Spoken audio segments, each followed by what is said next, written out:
ल भन्नुहोस् साथीहरू, आफन्तहरूलाई दिनुपर्ने सबैभन्दा ठुलो उपहार के होला? 1 टरक नुन, 1 तोला सुन, या त दुःख पर्दा लागेको गुण। अब भन्नुहोस् साथीहरू, यो मध्ये कुन ठुलो होला?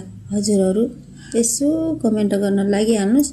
म भने आज के रोटी बनाउँदैछौँ, रोटा हुन् कि रोटी हुन् भन्ने कुरा यो पनि नाम भन्दैछु है साथीहरू। यसलाई हामीले हाम्रो गाउँघरतिर सुनकुमारी भन्छौँ। अब हजुरकोतिर के भन्नुहुन्छ यो चाहिँ हजुरहरूलाई थाहा होला। आफ्नो आफ्नो गाउँघरतिर आफ्नो आफ्नो रीतिरिवाज हुन्छ, भन्ने भाषा अलग हुन्छ। त्यही भएर भनेको साथीहरू, अलि हाँसो जस्तो लाग्ला यो रोटीको नाम सुन्दा। तर के गर्नु साथीहरू, आफ्नो आफ्नो ठाउँमा आफ्नो आफ्नो भाषा हुन्छ। त्यही भएर आज हामीले 1 परात सुनकुमारी रोटी बनाउँदैछौँ।